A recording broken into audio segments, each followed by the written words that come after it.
Assalamualaikum warahmatullahi wabarakatuh. Materi kita selanjutnya adalah persamaan trigonometri. Nah, adapun tujuan dari pembelajaran kita hari ini adalah kalian harus bisa menentukan penyelesaian ataupun himpunan penyelesaian dari persamaan trigonometri tersebut. Nah, untuk kata persamaan sendiri kalian sudah sering mendengarnya. Jadi untuk persamaan trigonometri itu sendiri adalah kalimat terbuka yang memuat satu atau lebih fungsi trigonometri. Jadi fungsi trigonometri yang kalian sudah pelajari itu ada sinus, kosinus, tangen, kotangen, sekan, dan kosekan. Nah, karena di persamaan trigonometri itu kita ingin mencari penyelesaian, maka penyelesaian dari persamaan trigonometri itu sendiri adalah nilai yang memenuhi persamaan trigonometri tersebut. Maksudnya di sini adalah ketika fungsi trigonometri tersebut yang ingin dicari adalah nilai x-nya, maka penyelesaian dari persamaan trigonometri tersebut adalah nilai x yang memenuhi persamaan trigonometri tersebut, sehingga persamaan trigonometrinya akan bernilai benar. Adapun banyak anggota dari himpunan penyelesaian persamaan trigonometri.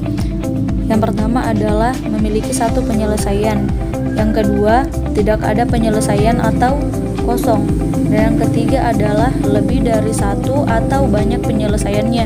Jadi tergantung dari soal yang diberikan, jadi bermacam-macam penyelesaiannya. Persamaan trigonometri yang akan kita bahas adalah persamaan trigonometri dasar. Jadi untuk di persamaan trigonometri dasar ini ada tiga. Yang pertama adalah persamaan dasar sinus, yang kedua persamaan dasar kosinus, dan yang ketiga adalah persamaan dasar tangen.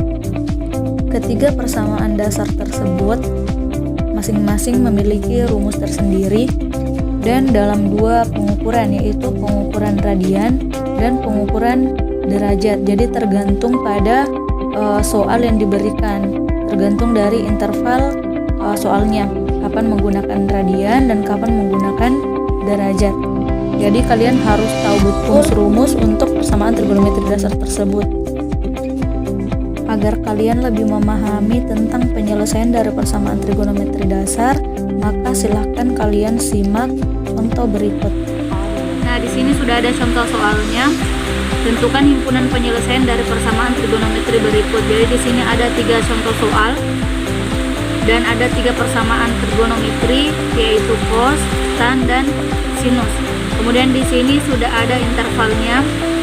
Di sini juga sudah ada intervalnya. Nah, kita selesaikan dulu bagian A.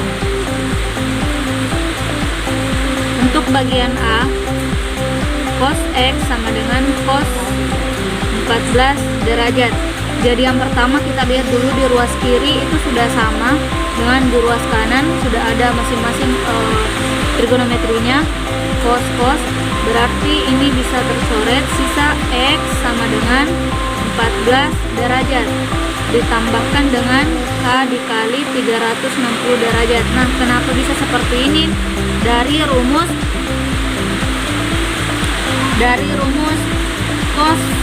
kosinus, jadi cos X sama dengan cos alfa derajat.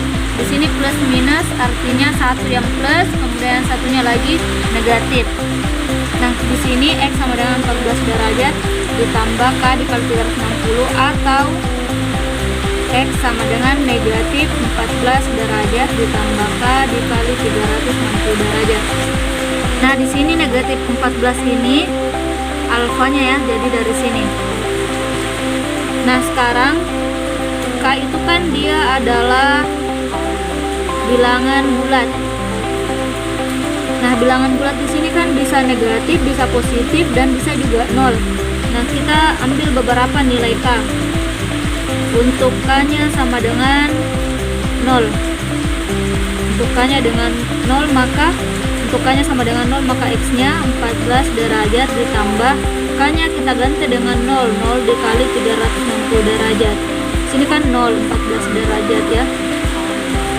Atau kita ambil lagi yang negatifnya, berarti X-nya sama dengan negatif 14 derajat ditambah K-nya diganti dengan 0. Berarti negatif 14 derajat. Nah, di sini 14 derajatnya dia memenuhi tidak? Nah, kita lihat di sini batasannya. Batasannya di sini dari X-nya lebih dari atau sama dengan 0 dan kurang dari atau sama dengan 360. Karena 14 derajat ini terletak pada interval yang ini, maka sini memenuhi atau biasa disingkat M. Kemudian untuk yang di ataunya, di sini dia tidak memenuhi. Kenapa? Karena di sini negatif, sedangkan batasannya di sini dia harus lebih dari atau sama dengan 0. Nah, kita lanjutkan untuk K yang lain. Untuk K-nya sama dengan 1, maka X-nya 14 derajat ditambah K-nya diganti dengan 1, berarti 1 dikali 360 derajat. Di sini 360 ditambah 14, hasilnya 374 derajat. Nah, di sini memenuhi atau tidak? Ya, tidak memenuhi ya. Kenapa? Karena sudah lewat dari 360 derajat. Nah, untuk ataunya, X sama dengan negatif 14 derajat ditambah 1 dikali 360 derajat. Negatif 14 derajat ditambah 360 derajat. Nah, negatif 14 ditambah 360, hasilnya adalah 346 derajat. Nah, 346 derajat ini memenuhi atau tidak? Memenuhi ya, karena terletak pada interval X lebih besar atau sama dengan 0 dan kurang dari 360. Karena di sini kan 346 itu kurang dari 360. Jadi himpunan penyelesaiannya dari persamaan trigonometri cos X sama dengan cos 14 derajat adalah 14 derajat, 346 derajat. Nah, untuk K-nya sendiri di sini mungkin kalian bertanya kapan kita berhenti untuk mengambil nilai K. Jadi kalau misalkan ada dua kondisi di rumusnya. Untuk cos di sini kan ada dua kondisi, ada ketika plus dan negatif. Nah, di sini untuk yang ketika K-nya 0 di sini memenuhi tidak memenuhi, maka kita lanjutkan mencari nilai K yang lain. Yang ini juga ada tidak memenuhi, ada memenuhi. Berarti masih kita lanjutkan, tapi di sini sudah pasti tidak memenuhi.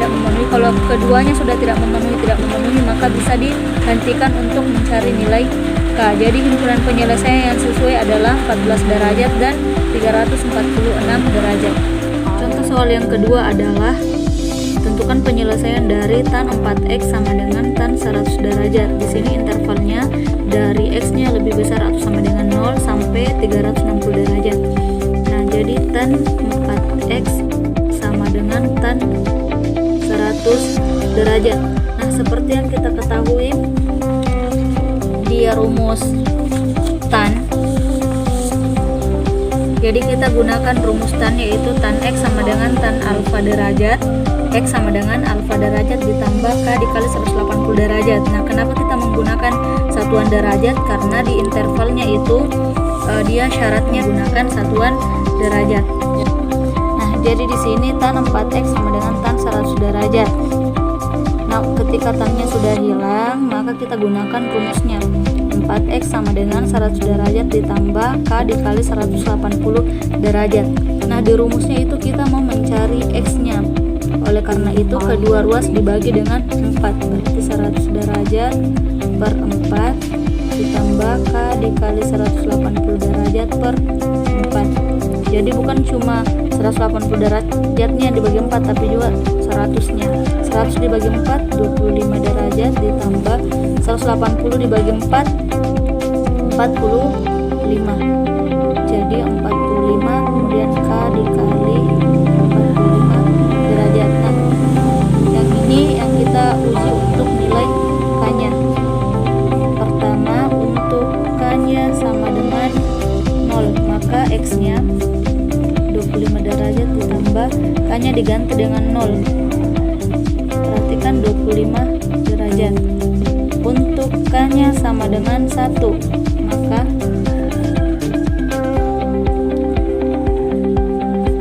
25 derajat ditambah 1 kali 45, 45, hasilnya 70 derajat. Nah, 25 derajat ini memenuhi atau tidak? Kita lihat di intervalnya, oke, dia termasuk ya, makanya di sini memenuhi. 70 derajat juga memenuhi. Berarti kita lanjutkan lagi. Untuk K-nya sama dengan 2, KX-nya 25 derajat ditambah 2 dikali 45 derajat. Jadi 25 derajat ditambah 2 kali 45, 90 derajat. 25 derajat ditambah 90 derajat hasilnya 115 derajat. Nah, 115 ini masih terletak pada interval 0 dan 360, makanya dia memenuhi. Kita lanjutkan lagi. Untuk K-nya sama dengan 3, maka X-nya sama dengan 25 ditambah 3 dikali 45 hasilnya 135. 3 dijumlahkan hasilnya 150. Masih memenuhi ya. Kita lanjutkan lagi. Bukannya 4.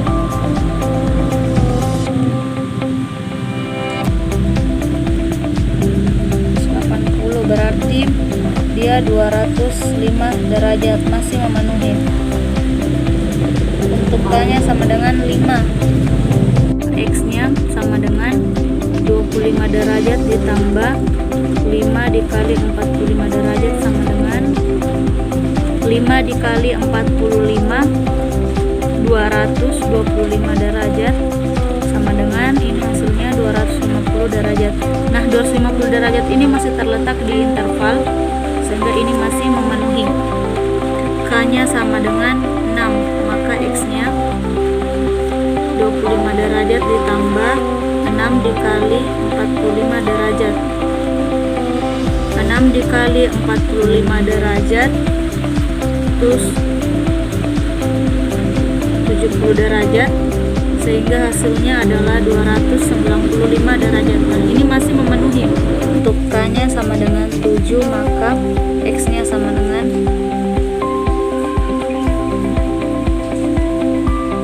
25 derajat ditambah 45 dikali 7, 315. Ini masih memenuhi ya, karena masih terletak di interval 0 dan 360. Nah, kita lanjutkan lagi. Untuk K-nya sama dengan 8, maka X-nya sama dengan 25 derajat ditambah 8 kali 45 hasilnya 360 derajat. Ketika dijumlahkan 385 derajat. Nah, 385 derajat ini memenuhi atau tidak? Sudah tidak memenuhi ya. Kenapa? Karena dia sudah berada di luar interval yang ini. Jadi himpunan penyelesaiannya adalah kita ambil semua dari 25 derajat, 70 derajat, 115 derajat, 160 derajat, 205 derajat, 250 derajat, 295 derajat, 340 adalah nilai yang ketika diganti, nilai X yang ketika diganti ke persamaan tan 4x sama dengan tan 100 derajat. Ketika X-nya diganti dengan nilai-nilai yang ada pada himpunan penyelesaiannya, maka persamaan trigonometri ini akan bernilai benar. Kalian bisa mengujinya satu persatu. Nah, selesai untuk contoh soal yang kedua. Selanjutnya contoh yang ketiga, sin theta sama dengan cos 43 derajat untuk interval 0 derajat sampai 360 derajat. Jadi di sini intervalnya bukan cuma dari 0 sampai 360 derajat, tapi tergantung dari soal yang diberikan. Sin theta sama dengan cos 43 derajat. Nah, di sini untuk soalnya dia belum sama di ruas kirinya dengan ruas kanannya, belum sama fungsi trigonometrinya. Jadi ada sin, ada cos, sedangkan untuk di rumus aslinya itu cuma ada sin X sama dengan sin alfa derajat. Nah, berarti untuk yang di ruas kanannya, yang cos kita ubah dulu menjadi sin. Jadi sin theta sama dengan sin 90 derajat dikurang alfa. Nah, dari mana ini? Ingat kembali relasi di kuadran 1. Di kuadran 1 itu cos alfa sama saja dengan sin 90 derajat dikurang alfa. Jadi cos alfa sama saja dengan sin 90 derajat dikurang alfa. Ini di rumus-rumus trigonometri di berbagai kuadran. Berarti sin theta sama dengan sin 90 derajat dikurang alfanya berapa? Alfanya itu adalah 43 derajat, sehingga di sini bisa dituliskan 43 derajat. Sin theta sama dengan sin 90 derajat dikurang 43, hasilnya 37 derajat. Nah, di sini di ruas kiri dengan ruas kanan sudah sama fungsi trigonometrinya. Oleh karena itu, kita sudah bisa menggunakan rumus untuk sinus dalam satuan derajat. Nah, di sini untuk fungsi trigonometrinya sudah sama di ruas kiri dengan ruas kanan. Kalian bisa menggunakan cara rumus atau cara yang digunakan pada contoh A maupun contoh B, cuma bedanya di sini dia menggunakan sin. Jadi kalian gunakan rumus persamaan dasar sinus. Nah, kalian juga bisa menggunakan cara relasi kuadran atau cara yang kedua. Jadi di sini 37 derajat itu kan nilainya dia positif. Makanya dia di kuadran 1. Kuadran 1 tetap ya 37 derajat. Kemudian karena di sini sinnya positif, sin positif, ingat kembali yang istilah semua sindikat tangan kosong. Nah, jadi sinnya itu positif di kuadran 1 dan 2. Nah, di kuadran 1 dan 2. Makanya di sini untuk cara relasi kuadran di kuadran 1 kan dia positif, berarti tetap 37. Kuadran yang kedua. Nah, untuk di kuadran kedua kalian gunakan rumus 180 derajat dikurang alfa. Ini di rumus-rumus relasi kuadran 180 dikurang alfa. Alfanya yang mana? Alfanya yang ini ya, 37 derajat. Berarti 180 derajat dikurang 37 derajat. Hasilnya 143 derajat. Adakah sin positif yang lain? Sudah tidak ada lagi ya. Cuma di kuadran 1 dan kuadran 2. Berarti HP-nya adalah 37 derajat dan 143 derajat. Nah, ini untuk cara yang kedua. Nah, untuk yang cara yang kedua ini lebih simpel dibandingkan cara yang pertama, karena kalian tidak usah menguji untuk nilaikannya atau bilangan bulatnya. Cuma di sini untuk cara relasi kuadran tidak berlaku untuk semua persamaan trigonometri. Jadi sebaiknya kalian juga harus tahu cara menentukannya menggunakan rumus-rumus persamaan trigonometri yang 3 ini. Kalau untuk yang relasi kuadran itu tidak berlaku untuk semua persamaan trigonometri. Cuma untuk beberapa contoh soal bisa digunakan, tapi ada kondisi tertentu yang tidak bisa menggunakan rumus relasi kuadran yang tadi. Ya. Oke, sekian untuk contoh soal. Ada 3 contoh soal. Semoga kalian bisa paham.